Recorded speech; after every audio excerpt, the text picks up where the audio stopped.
So, Kurt, thank you for coming down and being part of the series. Yeah, thanks for letting me. Yeah, I'm excited.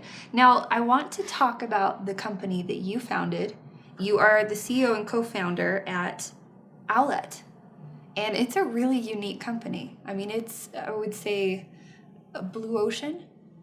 I mean, there's nothing else like it, correct? Right, yeah. Okay. So there's so many things that I want to get to, but the part where you and your wife, Shay, okay, you got the idea in 2012, mainly because of something she had experienced. She was born with a heart defect, and you were both worried that, this might impact your kids.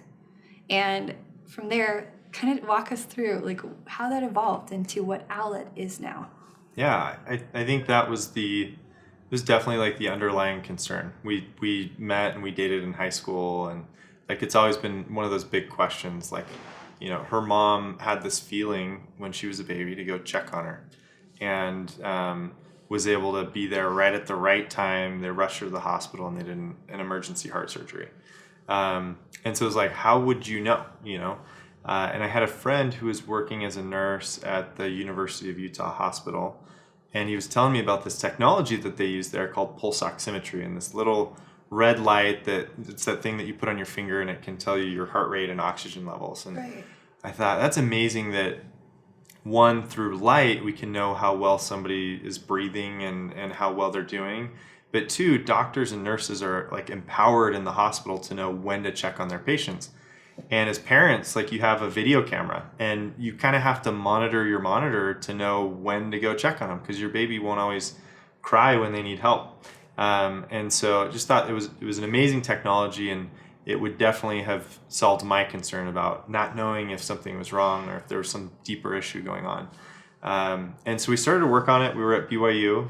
It kind of started as a project. Like I went into the BYU sewing lab and just convinced one of the girls there to sew me a sock. And then I went to Radio Shack and bought a light, and we made a little video, and it got picked up by some big news outlets. And we started to get hundreds of emails from parents, and they'd share their story. Like, I lost a baby to SIDS, or I'm a first-time parent and I just can't sleep and I need some peace of mind. Yeah. And just the whole spectrum. And that was the point at which we were like, okay, this needs to be like real. Like we need to make this happen. And so we started to work on it. So. And there's been a lot of iterations since 2013 when you officially launched. Yeah. Okay. And I want to say that, well, I think this is interesting. The part where, growing a business, being a parent, you said, my best piece of advice would be to first realize your family comes first, set them as a priority, but it's really hard. Like your family, it doesn't always scream as loudly as the business will. I thought that was really, really inspired, because that's true.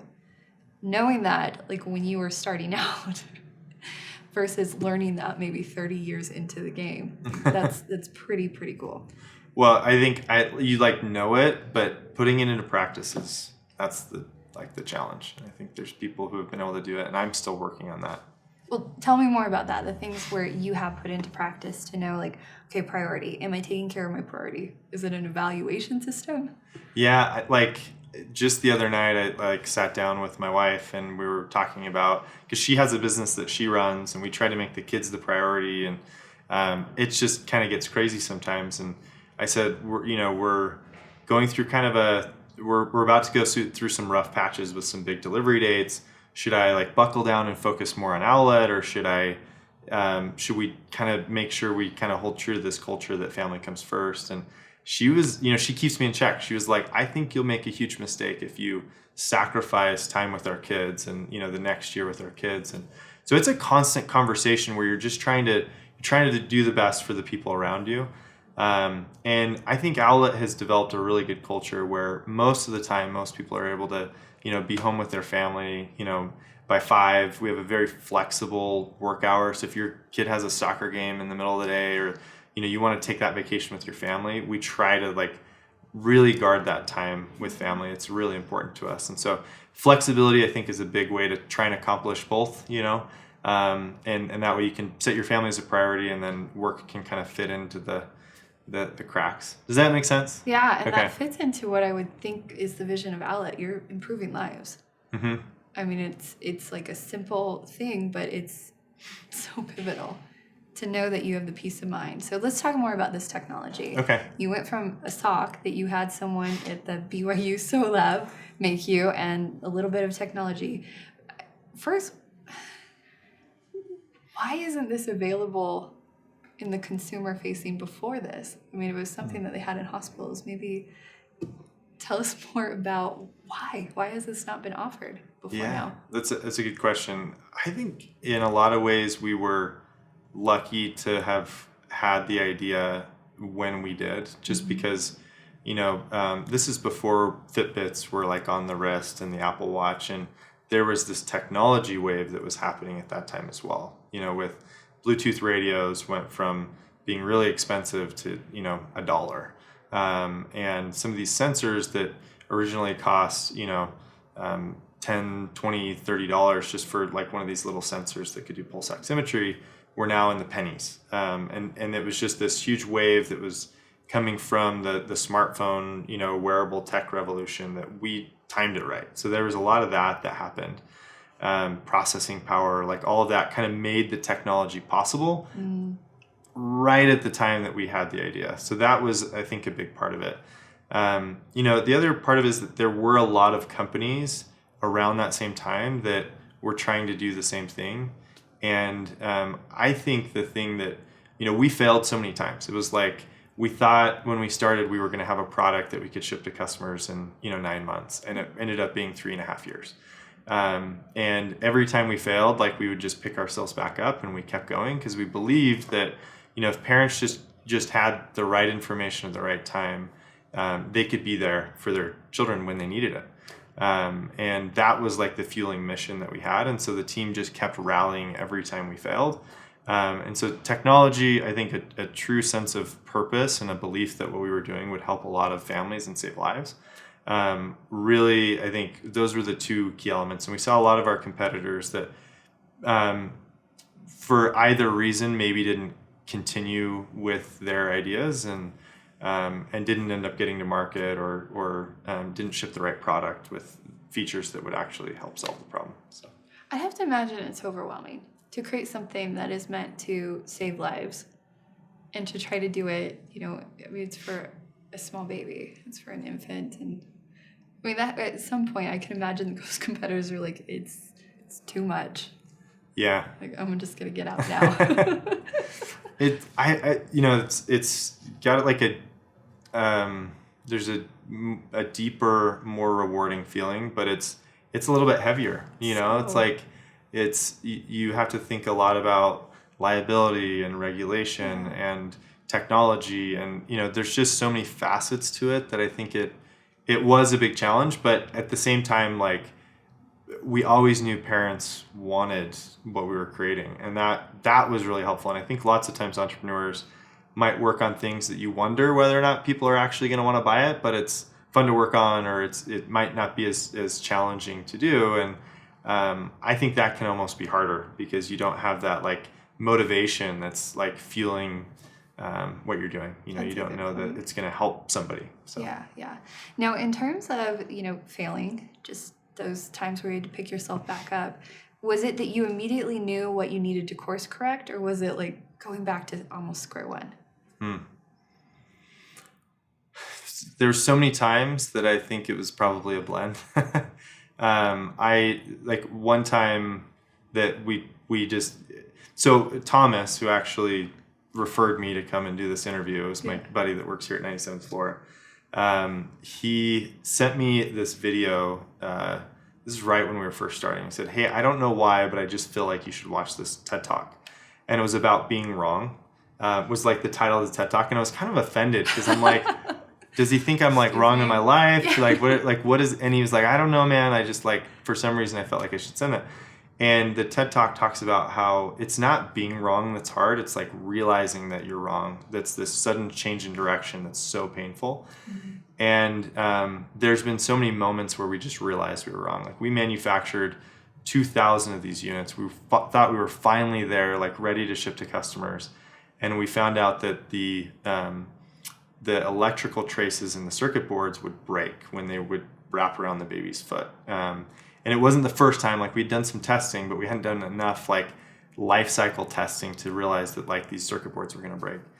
And we had to throw away 2,000 units, start from scratch, and we were out of money. And it was just this big realization that we were wrong. And I remember we were in New York meeting at this diner, and we're like, okay, how long can people go without taking a paycheck? You know, and everybody like kind of did a quick analysis, like, okay, I've got 5 months, I've got 2 months. We're like, okay, let's keep going and see if we can make it work. But we had to send an email out to all of the customers who had pre-ordered the product that we weren't going to ship. We didn't know when we were going to have the new version available, and they could get a refund if they wanted it. And we thought the refunds were going to sort of sink us. Like, we were going to give all of the refunds, we'd be out of money, and kind of have to see where we could go from there. Mm-hmm. And it was really cool because it was the realization that was so painful. But then once we started to work on a better solution, we were able to raise money from investors. Our customers were extremely supportive. Like, most of them sent us emails saying, keep going. I'm not going to like get a refund, even though it's not going to be ready for my baby.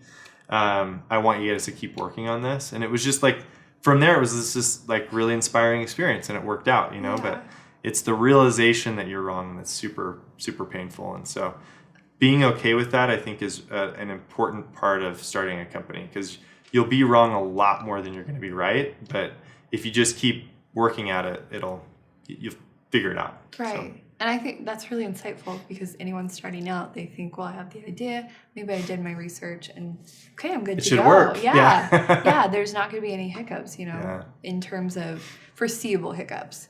But the fact that you feel like you're failing more than you're succeeding, in my experience, is a natural part of doing any business, doing any work, is that if you don't feel like you're failing, then you're probably not reiterating enough.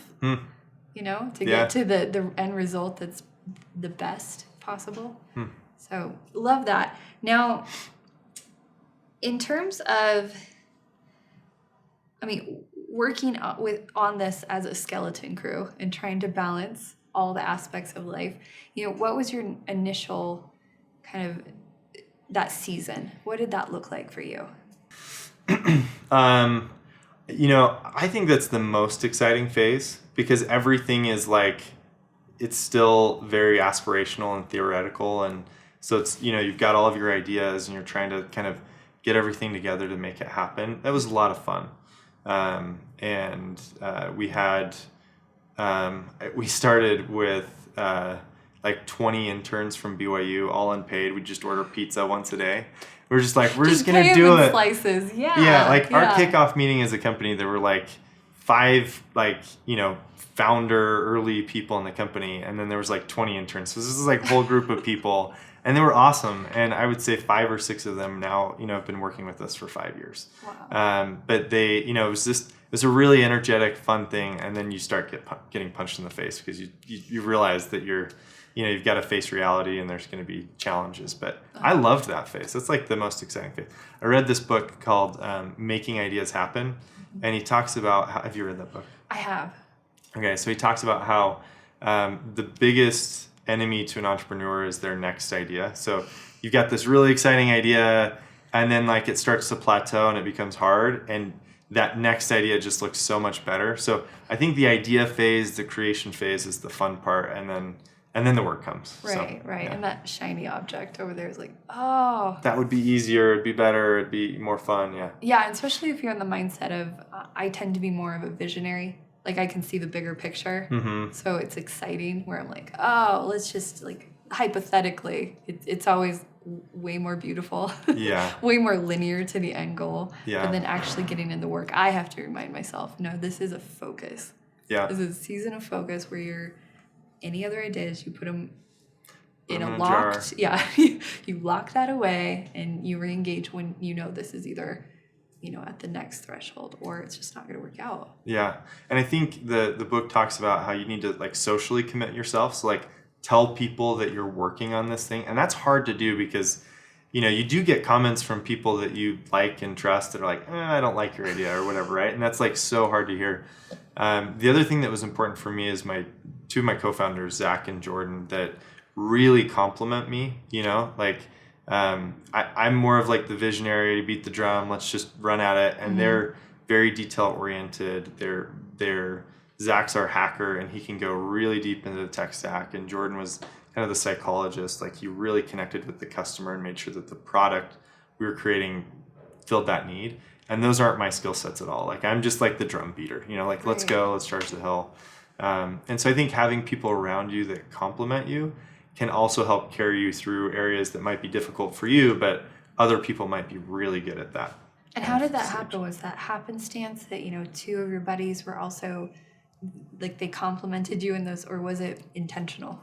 I think it was luck in a lot of ways. And part of it was just that, I'd worked with these guys before and really respected both of them. And I felt like they were both really good at what they did. I didn't think about, hey, we need to compliment each other. It's just like, oh, they're awesome. Mm-hmm. And, Zach, the day that I told him about it, he'd been up all night with his daughter who had croup and they couldn't sleep. And the next morning I'm like, hey, I have this idea. And he's like, oh my gosh, okay, I have to work on that. And Jordan was a little bit, took a little bit longer to convince, but I think I didn't know at that point, how good they were going to be for me, but it's been great. So yeah, I think that's pretty important that you have people that you like to work with. I've interviewed a lot of thought leaders, and so many of them say their hiring process, it includes, like, do I like working with this? Like, do I see myself enjoying this person? Yeah. Because you have to spend so much quality time with them. Yeah, with them. And even the people that you think you're going to like working with, if you put yourself in a box with them for like 12 hours a day, like, nobody's perfect, and right. You start to rub each other the wrong ways. Yeah. And I think what's formed out of the last 6 years has been this just really awesome relationship and understanding of each other that now we work so well together. In the early days, there were a lot of arguments, and it was hard. Like, it's great people that I love working with and I respect, but you just sit in a box for 12 hours and you'd be ready to fist fight anyone, right? Yeah, that's right. Yeah, come at me. Yeah. We're gonna fight this out, old school. And now, in terms of where you are today, I mean, this has been 6 years in the making. Did you think, even when you started the company, that you would be where you're at today with Owlet? I don't think I could No, I think the answer is no. I don't think I could see that far because I hadn't done it before. Just we were next hurdle. Yeah, next hurdle. Yeah. It was we were just really focused on, getting this product to work in the way that we wanted it to, and the way that could help people. And we didn't. In the early days, we definitely did not have a vision for where it would go from there and other products. It was just let's just make this thing. Uh-huh.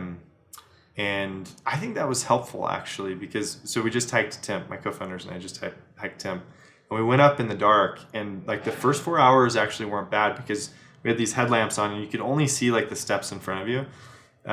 Coming down, we saw how far we went and it took us forever, and it was just demotivating, knowing how far we had to go. So I think it was actually helpful that we didn't know how far we had to climb, and But there's a really cool quote from Bill Gates that talks about we always overestimate what we can do in a year, and we underestimate what we can do in 10 years. And I think that's been pretty thematic at Owlet. I look back, I'm I never would have dreamed that we would have come this far. But the whole journey has been frustrating because you're just trying to get to that next step. So I just need to chill out a little bit. I'd be the same though. I'd be when's it gonna happen? Yeah, that's right. It's no, it's happening. But when's it gonna happen? That's right. And I don't even know what I'm asking for, but I'm just I feel like I'm working so hard. Now, in terms of the success of the company, we talked a little bit about what felt like failures, which is just iterations. It's just the editing process overall. But let's talk about the successes, especially the most recent successes. Maybe share some of the things that have happened that you were so cool. Yeah. I think that by far the most sustaining success is that we hear almost every day now, a parent will share with us that having the Owlet and having the information that Owlet provides allowed them to check on their baby in a life-threatening moment. Mm-hmm. And they share these stories, and we go back and we look at the baby's data, and we pull the hospital records from when they get admitted to the NICU or whatever, and kind of piece this story together, and then we'll share it with our team. And it's just powerful, and it's almost daily now. And that's by far the biggest success that we've had. as a business, we've done really well. We're in all of the Target stores, all of the Best Buy stores. We're moving into Walmart. There's we were voted the best baby monitor of 2017 and 2018, Awesome. which is really cool. Yeah. And to get into those stores is really hard. Yeah. Like, especially, I know Target, they have like a super detailed like set of tiers that you have to go through in terms of like, okay, we'll put you on our shelf. Yeah. And we're the number one connected nursery product at Target. Like, it's just really, it's like, wow, that's so cool. Yeah. There's just been a lot of like amazing things that have happened, and getting ready to launch a couple new products that we think are going to follow the same trajectory. So yeah, I feel like this is a product that should be like a required kit that you send home with like every parent. Like they know about this device. Because I feel like when parents go home, they're like, okay, now what do I do? Yeah, that's right. Well, it's that moment. Like I went through more training to get a driver's license than I did to become a dad. I'm like a 23-year-old new dad, and you realize like, okay, I know nothing. Mm-hmm. And I'm supposed to be this baby's doctor and nurse and sleep trainer and dietitian. And there's just a huge gap. And I think just making sure your child is okay, that they're safe and healthy is like the number one thing. Like, you almost can't do anything else until you know that that's taken care of. And I think that's the job that Owlet helps parents with. So, right. And considering that the baby sleeps so many hours per day in their first however many months, but also you mentioned SIDS, and I know that historically we haven't had a lot of information on SIDS, like why infants die. It's not always a cause that they can pinpoint, but to have more information and more data around that is going to help the medical field and going to help. I mean, I just see this ripple effect that you've created with this product, and it's really quite simple. Yeah. To monitoring.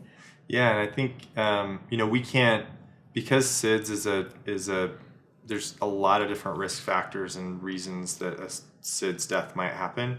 We don't claim that our product will prevent SIDS, but we do know that parents knowing when to check on their child gives them a much better chance of keeping them safe. And we've collected the largest data set of infant health that's ever been collected. Wow. And in a lot of cases where SIDS happens, parents are unaware that it's happening, and so they check on baby the next morning.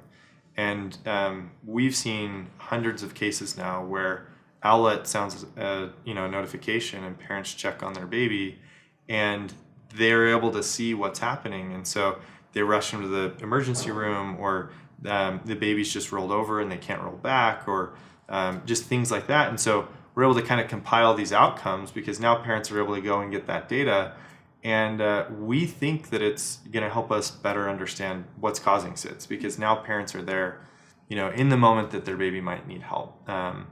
And we've got some really cool partnerships with some big data science groups that are going to help us. That's awesome. Like that, yeah. And just even the aspect of peace of mind. I had siblings that were born 3 months premature, twins.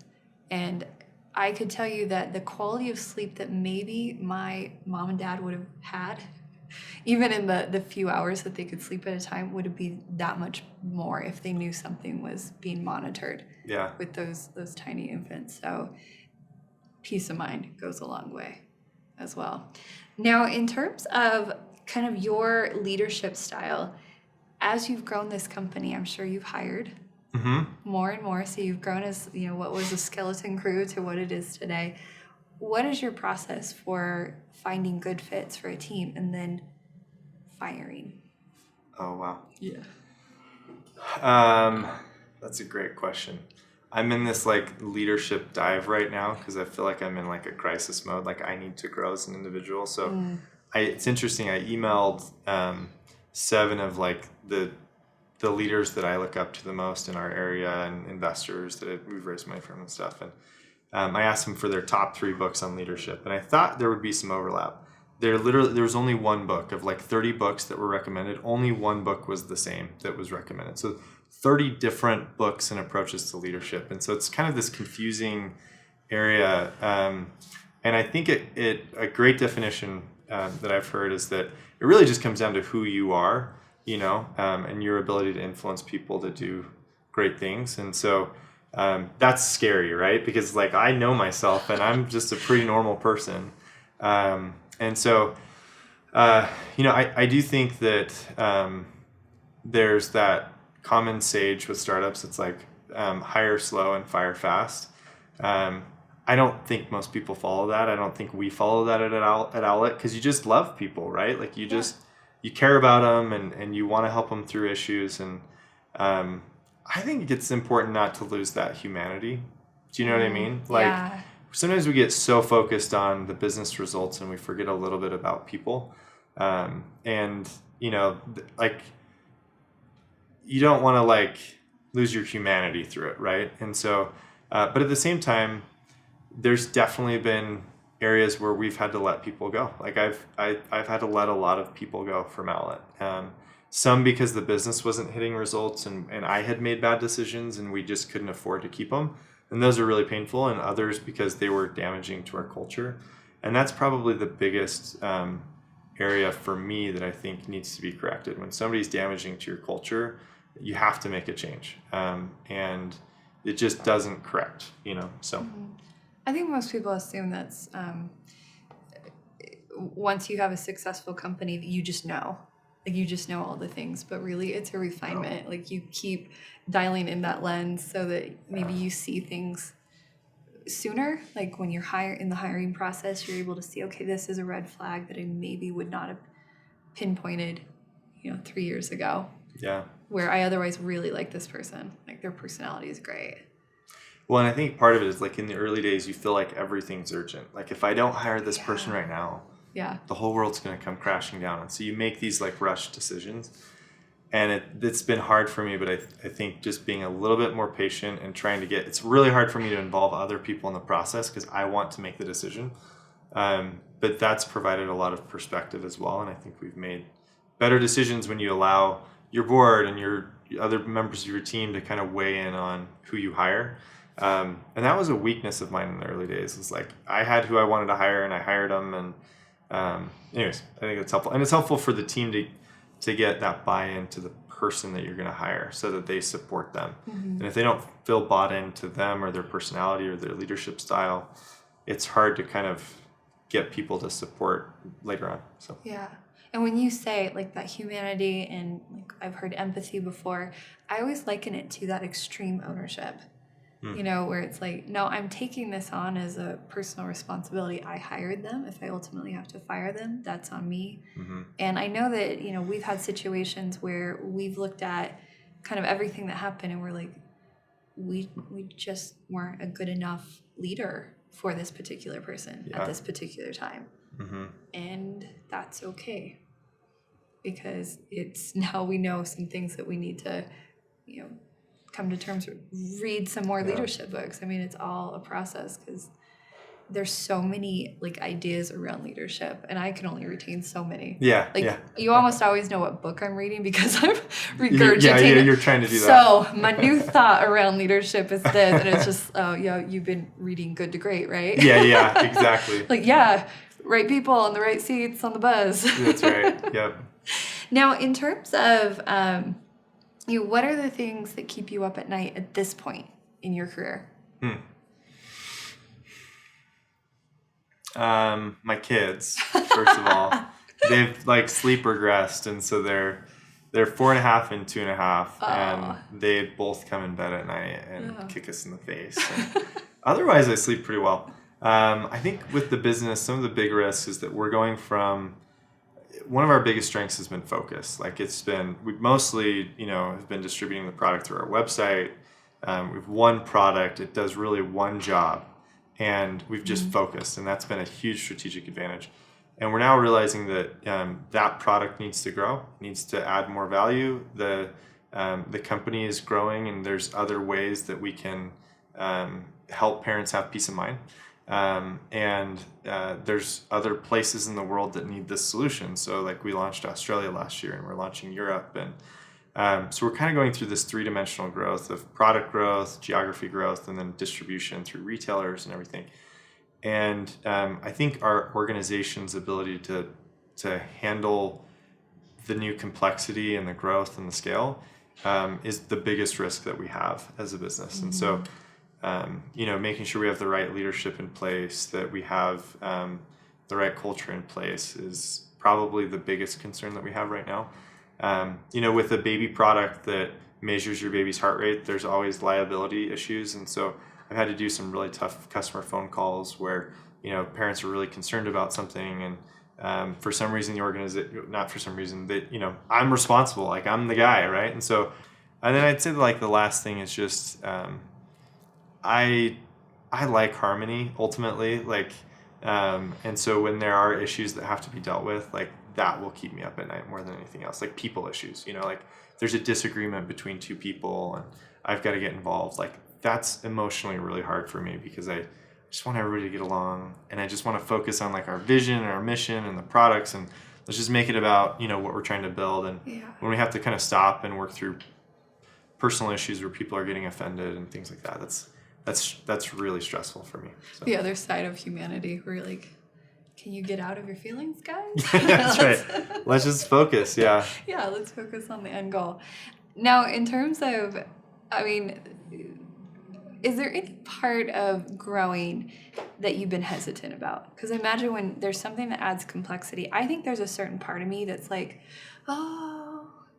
maybe let's just ride the wave. Yeah.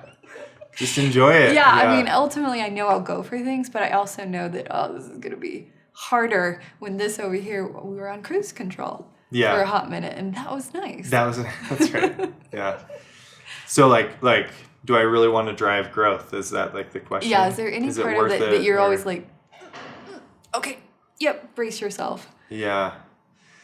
I've thought a lot about that, maybe from a different angle. I think we believe that just like the car seat, every baby should have basic health sensing technology, whether it's Owlet or some other solution. Mm-hmm. Like there are way more babies that pass away in the crib than pass away from car accidents. It's surprising, but we're like, okay, there needs to be basic technology that can help with that.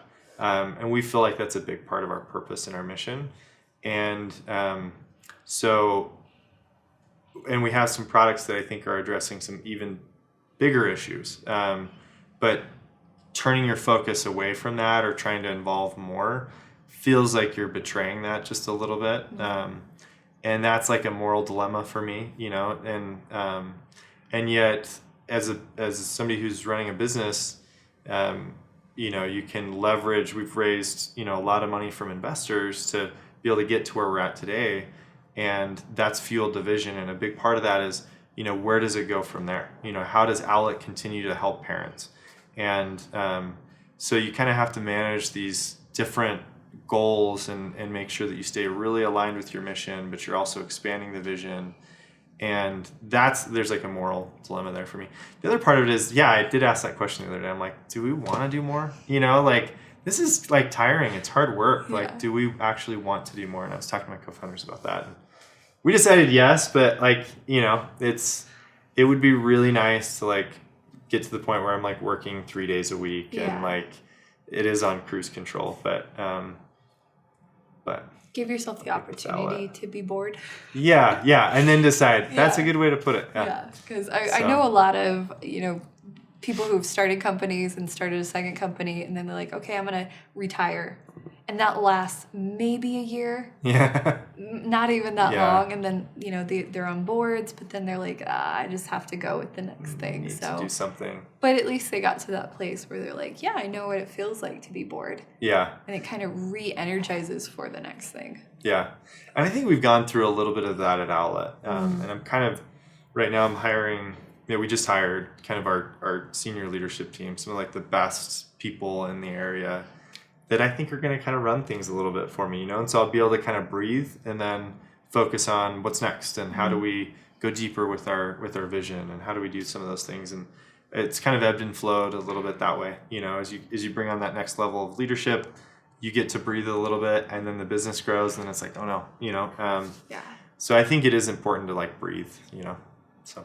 But people, I think they forget that there are seasons to everything. There's that startup mode, there's that ramp up mode, that scale up mode, and then there's that leader up mode.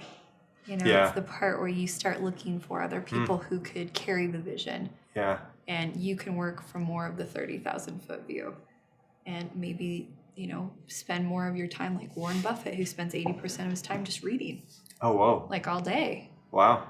I don't know if I could do That's that. cool. But it's like that's where he's at that season where That's like cool. it's more beneficial for me to consume more material than it is to be in the weeds. That's interesting because you'd kind of assume like he would have consumed the material, so now he needs to be the one out there. But that's cool. Yeah. I hear a lot of people, a lot of leaders who they very purposefully spend more time with their head, you know, in a state of reading and absorbing versus making decisions. You know, they feel that the decisions have been passed on. Oh, wow. Sounds That's cool. like a dream, right? Yeah, I don't think we're quite there, but yeah, that sounds cool. I'll give you another year. Yeah, okay. Now, the final question, I ask everyone this, is, Kurt, in terms of legacy, what do you hope to be remembered for? I've thought a lot about that. I feel like the effect that like a CEO can have on somebody's life is so minimal compared to what like a parent can have on a child. And as I have actually asked myself that question, like, you know, what do I do with my time in my life? And I do believe that your first priority is to make sure that your kids have better opportunities, you know, and more happiness than you do. And like they are your legacy, you know what I mean? Like your kids. And I see this, I've read a lot of books from famous leaders, and, you know, I always actually go look at like, what are their kids doing? You know, where are their kids at? I think your kids are your legacy. So we've got Ashton, he's 4.5, Summer's 2.5, and then we have one on the way that's due in November. And I want my kids to be like way better than I ever am, and I want them to be way more successful and happy. And so I don't know what that looks like. I think it's a blend of like seeing their dad go do things that are hard and like have to struggle and grow. And I think the other part of it is just like trying to be there for them and sacrificing some of your own fame for your kids. And it's hard to do when you've made commitments, but that's where I'm trying to get to right now. So. Yeah, I think it's an amazing legacy. Just give them that runway for what they want to be. And you're about ready to be outnumbered. I know, yeah.